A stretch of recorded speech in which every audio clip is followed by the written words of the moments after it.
A semi-desert plain that lies between two rugged mountains has, for about 5 months, been the epicenter of volcanic activity in Ethiopia's Afar region.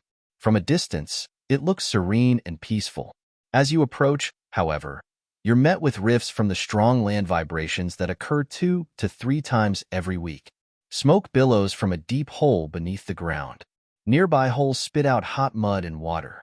The water smells like sulfuric acid from a kilometer away. The locals call it siganto, which also means the name of the plant that commonly grows in this small area between the Dauphin and Fintal mountains, located in Ethiopia's Afar region. Both mountains have volcanic activity and small lakes on their peaks. Fintal Mountain is distinctive, with smoke billowing from the top. Nearly 2 weeks ago, an earthquake with a magnitude of 5.8 struck the region. The vibration from the quake was felt in nearby towns such as Awash Sebekilo and Awash Arba, about 220 kilometers from the Ethiopian capital, Addis Ababa.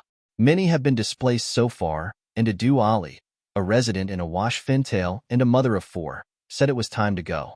"We heard a big noise from the ground. It sounds like gun salute," she said. "Our animals get shocked. We were praying to get out safely." It was the same story for Hassan Kamel, a Siganto resident who was particularly worried about the potential for a bigger eruption. "Dauphin Mountain is the one behind me, and Fintal is the one in front of me.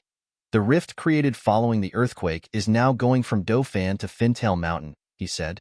"The holes through which the explosion is being seen used to be few.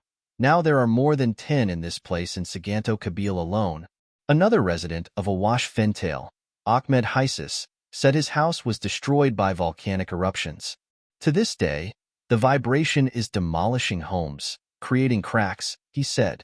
Hisis said he does not feel safe as the vibration is ongoing. Evacuations.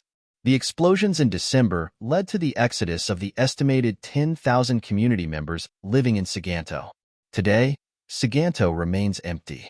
Hassan Kamelkant, a community elder, fled and now lives in a nearby shelter as the community relocates the residents. The earthquake activity has destroyed most local infrastructure.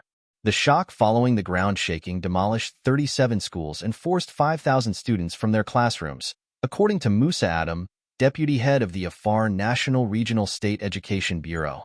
A state-run sugar factory with more than 4,000 employees ceased operation as locals fled the area, the local administration said.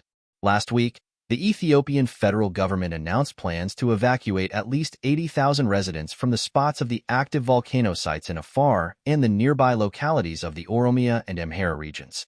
Officials say the majority of the targeted residents in the most affected Afar region have left the active volcanic sites. "We have managed to evacuate at least 54,000 people so far. Our aim is to relocate the victims from the active volcanic sites, and we are succeeding," Musa told VOA. Humanitarian needs.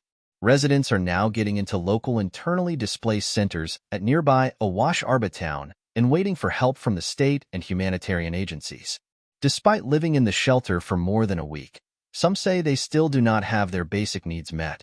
Fakir Muhammad is among them. "The situation is tough, as you can see. Many did not get shelters. Drinking water is also not adequate," he told VOA. He said the government is trying to provide resources, but the number of the people in need exceeds resources available. Bali Hassan, a mother of 3, also said she is happy to have escaped from the active earthquake spot, but as the shelter is not able to protect her children from the sun, the situation in the camp is still a challenge, she said. Officials try to meet needs. Musa, the Afar regional official, said the state is trying to fill the need for the people in shelters. The Ethiopian Disaster and Risk Management Commission, together with other humanitarian NGOs, are providing help. Newcomers may not be able to get food the day they arrive as they have to go through a process of registration, but we have not encountered human death due to hunger, Musa said. The people displaced because of the earthquake said they still do not feel safe because they are not far from the epicenter of the active volcano. Some newly built shelters for the displaced are just 10 kilometers from the epicenter of the recent eruption. But the government said the displaced are being relocated to safer areas following strict review by experts from Samara University. The Ethiopian Disaster and Risk Management Commission said it is working to provide help for the communities affected by the recent active earthquake. According to a statement from the commission, More than $2.2 million, 280 million bear, in food and non-food items has been dispatched to crisis sites in Afar and the Oromia and Amhara regions to reach people in need.